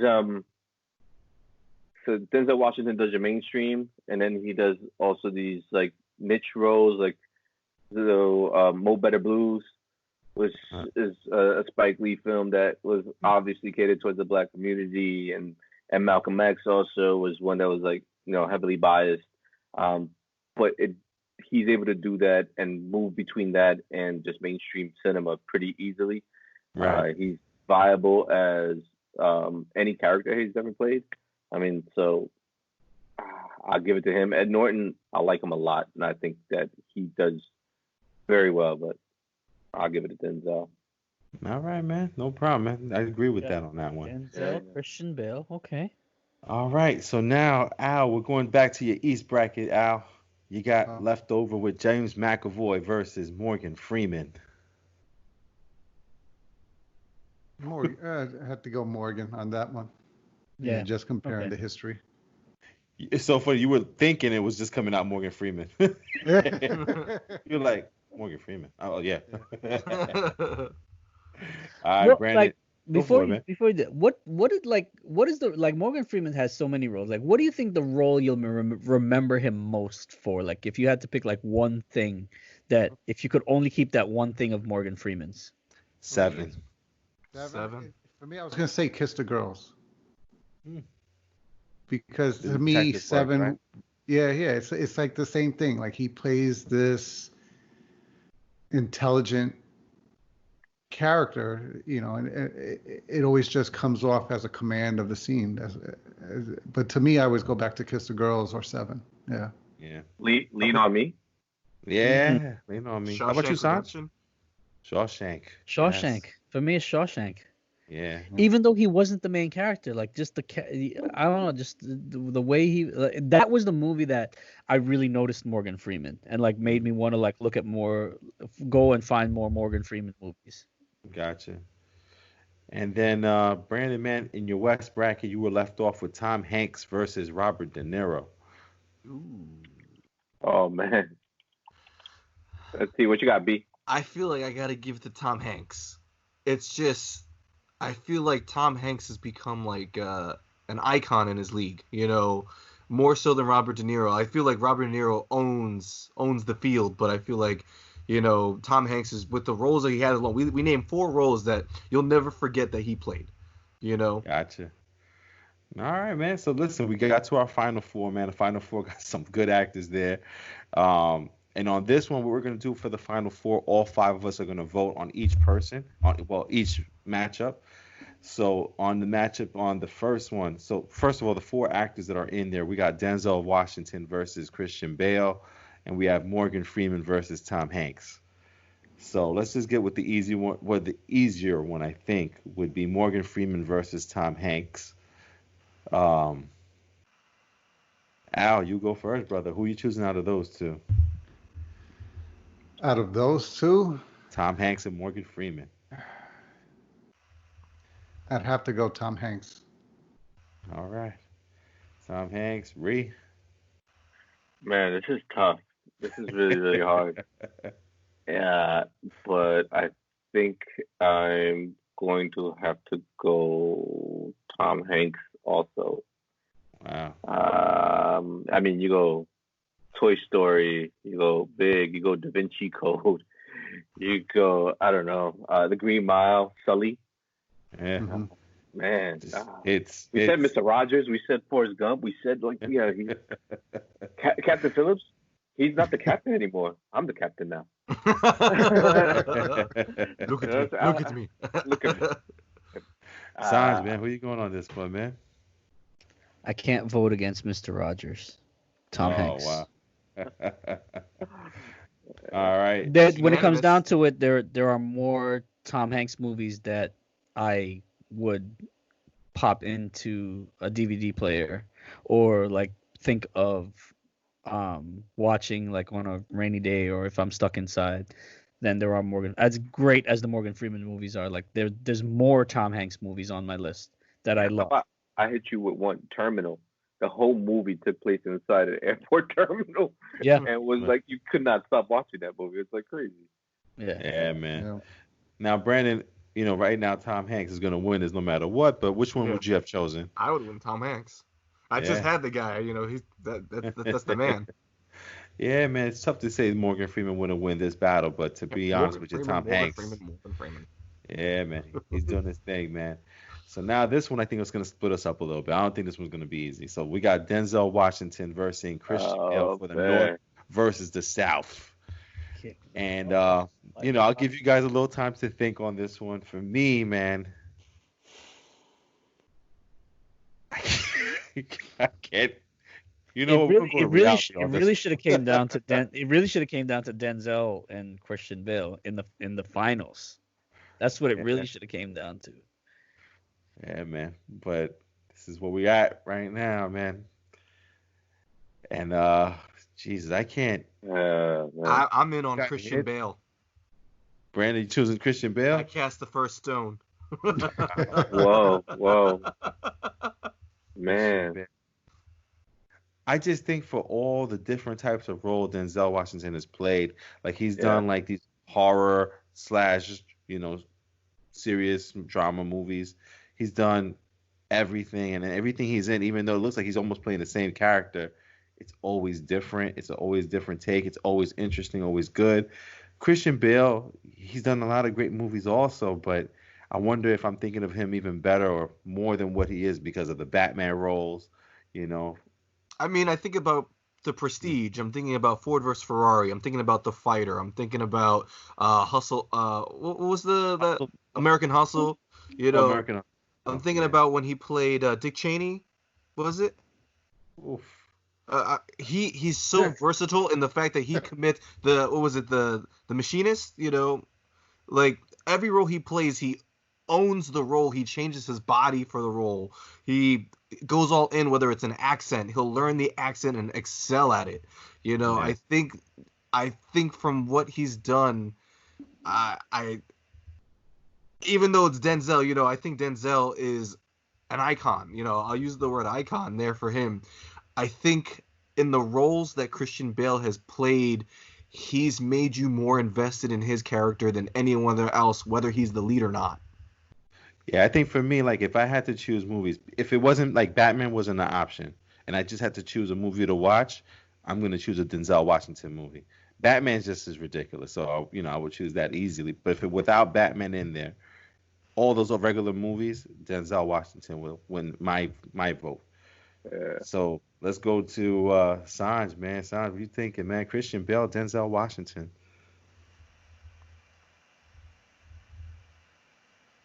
Christian Bale. Why? Wow. Sanj. Wow. And All right. that was difficult for me to do. But the reality is, when it comes to acting chops and how Christian Bale can really make you believe he is anybody, Denzel couldn't play the roles that Christian Bale has played. And he hasn't really morphed himself into another person. Other than Malcolm X, like I really felt like he was Malcolm X. Like he capped, like I never knew Malcolm X, never like he wasn't alive in my time or whatever, but I feel like from the look and everything, he captured Malcolm X. Right. From what Malcolm X is in my mind, but I think Christian Bale just, it's Christian Bale acting in this role, but every single thing, like you can't point to it and say his role, what he did here is similar to what he did there. Right.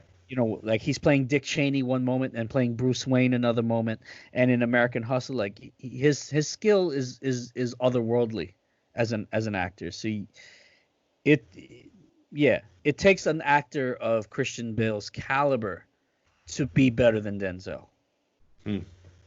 Al, what about you, Al? What you thinking, man? Denzel Washington or Christian Bale for you? I'm still trying to figure out if it's hearing those stories. I would kind of want to say, I wanted to say Denzel. That's who I wanted to say, only because I can go back to the 80s and I'm saying Denzel movies. Mm-hmm. Whereas you don't really say Christian Bale movies until recently. So it's like, okay, great, he's a good actor now, but he wasn't that great in the beginning. Whereas Denzel, you can go to even his early stuff and say he did a great job. Yeah, right. Consistency is key. Yeah, that's good. Yeah, so that's why I would say that I want to give the edge to Denzel in this category. But let me ask you a question. Let me ask you a question though, not to influence you. Do you doubt that Christian Bale will have that kind of cachet when it's all said and done? He might, but we're talking about now. So that's the only reason why I would have to say based on now. Like, do I think, given the fact that Christian Bale seems to have quite a few more years ahead of him compared to Denzel, he'll probably catch up. But as of right now, I'd have to give the slight edge. I'd have to give it to Denzel. Wow. So Ree, you are taking place of. So wait. So we're at 2-2 right now, right? 2-2. So he is the tiebreaker. I like how you set this up, Hop. I like what you did there. I really like what you did there. Hey, you see that? You see that? There's a reason why I tell you that you're a genius, brother. Christian Bale, amazing. Especially as of recently. Denzel, historical consistency. I mean, I don't know if you can name 5, 6, 7. He's probably done 40 movies. Can you name 5 bad ones? I mean, that's tough. No. Christian Bale, can you name 20 movies? I think that's tough. We're talking about Antoine Fisher, Bone Collector, Pelican Brief, Remember the Titans, Mo Better Blues, Pelham 123. I gotta go Denzel. Strictly because of the consistency. Like he puts out premium product. He is, I would say, the Apple almost of like the movie industry, where people are looking forward to his films, and you might say that he only changed slightly better. So wait, marginal improvements. But everybody's still gonna go out and buy it. Yeah. But you're starting from a premium product. You make marginal improvements to a premium product. That product stays premium. I'm being there is no wrong answer here. There is no wrong answer here. No, definitely not. I mean, Denzel Washington's like a monster, and then you put him alongside. And this is the thing that you have, I think, not had enough with Denzel, where you put him next to other blockbuster actors, where other people have kind of had that privilege, where you have like Heat with Robert De Niro and Al Pacino and all like those crazy stars. You don't think of Denzel movies that way, with the exception of maybe and then the Hurricane. Let's not forget the Hurricane. Yeah. Philadelphia with Tom Hanks, and you see those movies, and those are ridiculously well done. So Denzel takes it for me, and I've served my purpose as a tiebreaker today. You're not done yet. We got one more. Oh no! I'm actually glad that one came down to a tiebreaker. I'm very glad that one came down to a tiebreaker. That was awesome, man. Yeah. All right, man. So I mean, this is the last one. This is gonna be the toughest one of them all. And you know, guys, feel free to choose why you're choosing them. We got Tom Hanks in the national championship going up against Denzel Washington. That's know what, I'm okay with this. Brandon left. We should all just go home. You know what? I just thank God that I mean Brandon got up and confirmed for us that he was actually wearing pants. I just thank God that he was wearing pants. Because before we could only see the blue of his shirt. You know what I'm saying? Like I'm sitting there thinking, is this guy wearing pants? This is on the top. Oh, they haven't stood up. Oh my God. I will not stand up. And we haven't seen your hands the whole time either, Sanjay. So hey, I've been there's a considerable time where one hand at a time. One hand at a time. Dude, really, my son is here. Okay, my son is here. Okay. Okay. I don't know how far you go. All right, man. Let's get this going. Listen to me, you're a father now, okay? I gotta put this potty mouth away sometime. No, my goodness. All right, so let's get it going, man. We're gonna so we won't do this to Reed because Reed already did his job here. He just did his job. Let's go, Reed. Denzel Washington versus Tom Hanks. Oh, I go first? Yeah, man, get out the way. Oh man. God, that's tough. So both incredible actors, both in the same generation, probably have similar bodies of work, both stellar movies, multiple hits. I'm gonna go. Before you say it. Yeah. I have an idea. Yeah. So we could either say it, but sometimes when one person says something, kind of influences another person, right? Okay. Yeah. We could all talk about why we like both of them, and then text it to Hav, and then Hav says the results without us influencing it. What do y'all think? I'm down. You guys do we have a message? Do we have a message? No, there's I was just gonna say there's a chat board. Yeah. No, I mean we all have phones also. We can still text it to Hav, and he has his phone right there too. If you're okay with it, this way there's no influence. You know what I'm saying? If it's close, I don't know. We can we can make cases for each actor and then make our vote in secret. All right, so let's do that then. We'll do. You guys will text me who you think you should win. What I was just gonna put out there is, and you're gonna talk about both actors and obviously put your vote out there last. Yeah. I'll put my vote last, but for me, these two actors, you just think about all the movies these two dudes have done, and you got nothing but hits. And I think what this one comes down to, because they're both phenomenal actors, they both make great movies, is basically what movie will you put on if you can just watch one movie right now out of those two guys?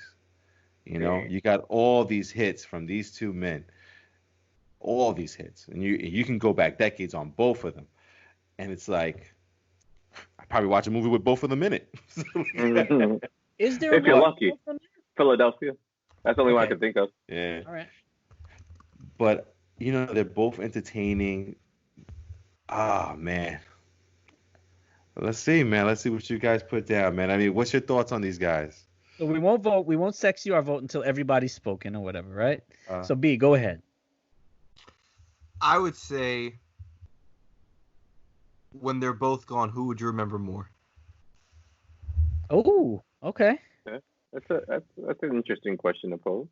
Oh, that's tough, man. I think one means more to a lot more people, but they're both will be remembered big time. Yeah. Oh yeah. I mean, I would say that, like, there's some bias has to come into it, obviously. Yeah.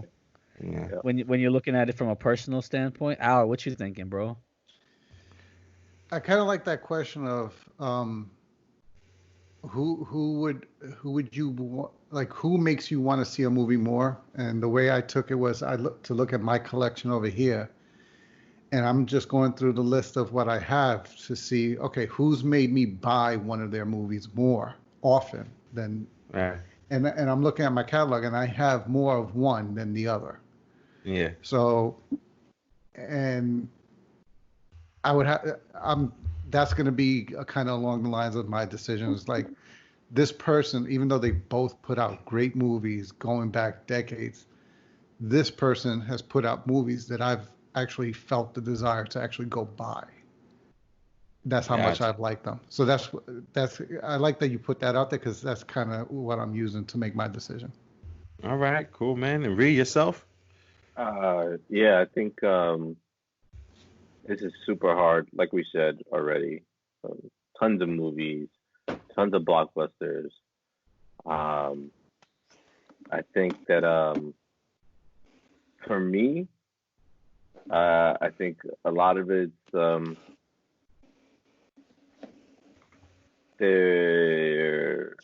it's difficult to make this point without revealing who I'm going to choose, so I'm just not going to make this point. But I don't think there's a wrong answer with either of these two people.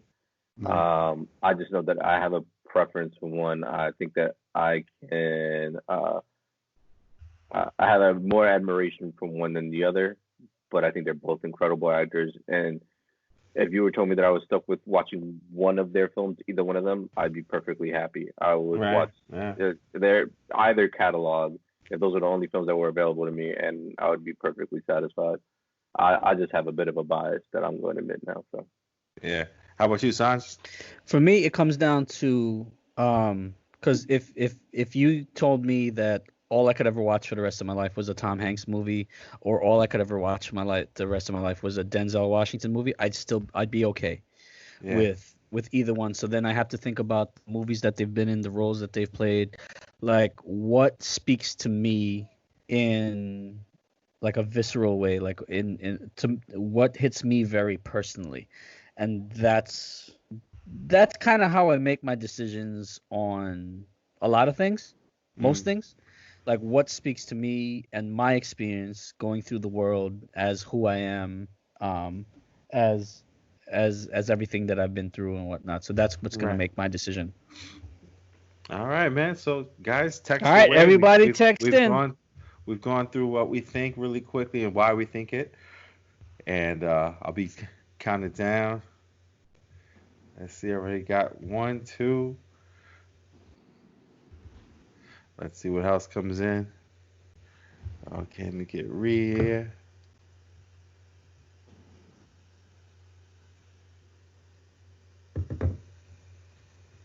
Ree. All right. So we do have a winner by the tiebreaker. So the tiebreaker definitely tiebreak again, and that's why we got the 5.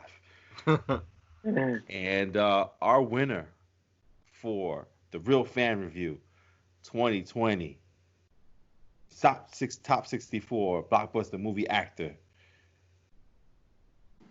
Denzel Washington. My man!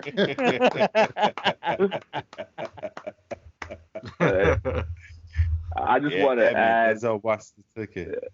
Yeah, so this is what I was going to say about what was really driving my decision is that I think that for a long time Denzel Washington was known as the best black actor, and he wasn't getting the acknowledgement that he necessarily deserved from a lot of the. And through that, despite of that, he continued to push his work and continued to make movies. A lot of people would, I think, probably fell back or fell into that bias or just I'm just gonna make Spike Lee movies or whoever else movies for us because Right. that's my audience. And he still went out and he did other movies. And I think that Tom Hanks, I mean, let's be honest, he just didn't have to deal with those same type of hurdles. But I respect. That being said, Tom Hanks had no influence over that. He was born who he was born, and Denzel was born who he was born. I love Tom Hanks movies, and I would never say that he was lesser of an actor than Denzel Washington. I just have a better appreciation for Denzel Washington's work, knowing that, like you said, he didn't win an Oscar or until Training Day, and you can probably count a bunch of movies that should have been at least nominated for prior to that movie. I think that's what made me give my nod to Denzel for his perseverance and his strive to do good work, regardless of whether or not he felt he was being acknowledged. I think like that to me speaks a lot about his character, and it makes me a bit fonder of his movies than Tom Hanks. That's all. Gotcha, man. Yeah, man. Sounds any last words on this thing? Yeah, well, so I voted for Denzel. Yeah. Well, and what it came down to me, like I said, whoever speaks to me on my experiences in my journey, right, throughout this, life. And there's a movie that Denzel was in a long time ago, called Mississippi Masala. I believe that was the first movie I ever saw with Denzel Washington in it, and he acted across from one of my favorite actors, Sarita Chowdhury. So like the reason I say that it speaks to me is that they he's a black man and she's an Indian woman, and it goes into depth of the cultural differences that each of them face, and then they end up falling in love, right? So it kind of speaks to me in a way because I'm an Indian man married to a black woman, and a lot of the things that we've gone through in our relationship and like with other people or whatever. And I gotta say that, I mean, you guys as my friends and family, like you have always been like immensely supportive of anything I've ever done. So it's like it's not like any challenges I've ever had with you guys, but when it comes to like family and culture and all those things that go along with that and navigating that territory, that movie kind of really always stuck with me, and his performance and her performance in it, and the fact that Denzel has taken on those kind of roles, and to what Reality was saying, that's not Tom Hanks' fault. He is who he is. He was born who he is, and that's not his fault for not having that challenge, right? But the fact is, Denzel is who he is and had the challenges that he had, and he rose to those challenges and has always carried himself as a perfect gentleman through it all. Man. So that movie and that's what made it for me. I got you, man. Brandon, man, you too. You first one to send me Denzel, Brandon. Yeah. I mean, I think about one of the first movies I actually really acknowledged Denzel Washington growing up, and that was John Q. And like, prior to, I think I was maybe close to 11 when that movie came out, and prior to that I didn't really like realize actors, and so seeing him in that movie made me appreciate him for the way he can dive into someone else's story and make it, and just make it fully realized. I got you, man. Yeah, definitely, man. There's been a lot of movies, man. Just seeing him do the watery eye look in the acting scene, I start getting watery eyes, But for me, what happened with Tom Hanks, I kept thinking about like kind of like Al says, when I look at the movies that I own and stuff, I got the Castaway, I got the what's the movie? Big is one of my classics. You know what I mean? So it's just like I'm like, how many Denzel Washington movies do I own? I got Man on Fire. I got all. Oh, that was a great movie. Great. Yeah, exactly. So it's like, and I realized like the roles he had, like even in Training Day, it's just like, wow. To me, Training Day was the first time I ever saw him act like like this is not the same person that was in all these other movies. This guy is crazy. He's a monster. Yeah, like he played a monster. And I'm like, how did he just do that? But so I kind of saw why he got the the best actor for that one, because it's something that he's never done before, that kind of role. But the other movies that he's done, I'm like, wow, those are great movies. But as far as like owning movies, and I remember like being in the theaters for seeing these movies with like a lot of Tom Hanks movies. So that's why Tom Hanks got my nod on that one.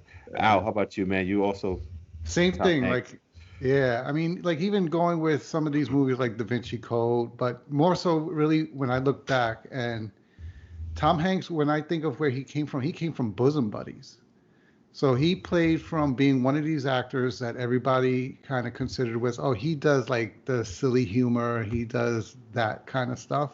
Yeah. So to have him come to be like one of the preeminent actors in Hollywood, where if you even just hear his name as being put in the cast, you're like, quality. Oh, that's gonna, like, even when they say, okay, we're putting this movie, you have no idea what it's about, but you see Tom Hanks as the lead. You like, to me, to have him go to that level from Bosom Buddies, like not to knock Bosom Buddies, but to show that progression to the Green Mile. Yeah, exactly. Like, so Saving Private Ryan. Green Mile was incredible. Yeah. So I'm like, and like I said, it goes to use that analogy I used earlier. Like, this was like a photo finish type thing for me. Like, it's so close. So close between the two. I had to throw a name out there. Basically, it was how the decision came. Yeah, and like I said, I look over here. Yeah. I agree with you, Al. I agree with everyone here. Like I said, if you had to pick, if you got stuck with either one of their catalogs and that's all that filled your film, you did just fine. You'd be fine. You'd be all right. Catch Me If You Can, Saving Private Ryan, Forrest Gump, obviously Toy Story. Like, you can't argue with Tom Hanks at all. I respect you guys for picking Tom Hanks, obviously, as well. But yeah, I went with who I went with, and that's what I was here for. Y'all know why I'm here. It's funny how you say like you were looking at your catalog where you have more Tom Hanks movies. I really like. I mean, you'll see it on the video. I turned around and I looked at my catalog. Right. And I've got more Denzel movies. Like I've got Training Day. I've got John Q. I've got Mississippi Masala. I've got Malcolm X. I've got what do you call it? American Gangster. Like when I looked at it, like the only Tom Hanks movie that was in my catalog was Forrest Gump. As much as I love Tom Hanks, but like I like in almost every row of my catalog, there's at least 2 Denzel Washington movies. That's amazing. And that really spoke to me. Like, yeah. And on top of it, my mother loves Denzel Washington. That's like, awesome. I swear, I mean, my dad died like years ago. Rest in peace. I think Denzel could, like, if it was my mom, I think he might get it. Like, you know what I'm just saying? Like, she like loves him that much. So that says something to me too. Like, hey, he must be doing something right. All right, man. Mom's just about it. Well, listen, man, everybody, man. Sanjay Washington. Sanjay Washington. We could do worse. I'm just saying. It sounds a lot better than Sanjay Hanks. You know what I'm saying?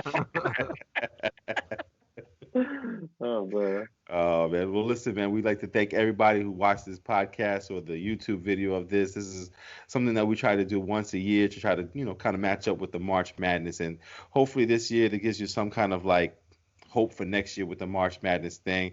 We couldn't have the real NCAA championship this year. But listen, man, we're going to do this every year with different categories. Last year was Blockbuster Movies. This year, Blockbuster Actors. And next year, we'll come up with something good. We apologize for the sound quality. Again, we're all using Skype to do these, podcasts now instead of being around each other. And we just want to make sure everyone's still staying safe out there. Help me and Sanj out, man. We want less hours at work. A big shout out to the healthcare workers and first responders. We're on the front line of this, and everyone is. I want to tell y'all that everyone in the hospitals, they are doing everything they can to make everyone comfortable and get everyone healthy as possibly can and putting their lives on the line. So a big shout out to the healthcare workers right now. I appreciate Yeah. you guys and all the guys who are out there, essential employees that work every day without PPE and without that stuff. People in grocery stores, supermarkets, people who work in hospitals, janitor, uh, people who are doing jobs that often go overlooked that are now essential employees that people are recognizing how important they are. I want to thank you guys. You aren't forgotten either. We're thinking about you guys and we appreciate everything you do. I mean, without the grocery stores, without your pharmacies, without these Targets and these Walmarts open, we'd be in trouble too. So thank you for the hospital workers. Thank you for the grocery, all essential employees. We appreciate all you do. Yeah, man. And listen, man, with the social distancing thing too, man, everybody still has friends out there and people who need people. Signs came by to see me through a fence. Yeah. I went to go see Al through a fence. You know what I mean? So like, don't forget you got friends out there and that everyone needs a little help and saying hello. If you have elderly in your neighborhood, please check on them. It's not as easy for them. I mean, I went to the BJ's yesterday, and an elderly lady, I mean, she pulled up and it's like there was a line for the BJ's and she couldn't stand in the line. So I just, told her to tell me what she wanted, and like, I let her sit in her car and got what she wanted, and brought it back out to her car and everything. I mean, please check on the elderly, people that not necessarily able to get out. This is a time, everybody please stick together. I'm very encouraged by what I'm seeing, people looking out for one another. Absolutely. Please check on your elderly, check on the people that don't necessarily have the ability to go out and do things for themselves. Absolutely, man. So listen, we're going to end the podcast on that note, man. We appreciate everyone. If you're not a subscriber, subscribe to the podcast, subscribe to the YouTube. We do this every week. It's a weekly podcast that we do about movies. You guys can find us on Instagram, Facebook, Twitter. Our email address is therealfanreview@gmail.com, or you can go to our website, therealfanreview.com. We got my brother B, my boy Sanj. Hey, everybody. Take care. Have a good night and stay safe. We love you. We got Al, we got Ree. Have a good night, everybody. And we got myself, man, just saying good night from New York, man. We'll see you guys next week. We appreciate you. Stay safe, stay healthy. Till next time. Take care, guys. Cool.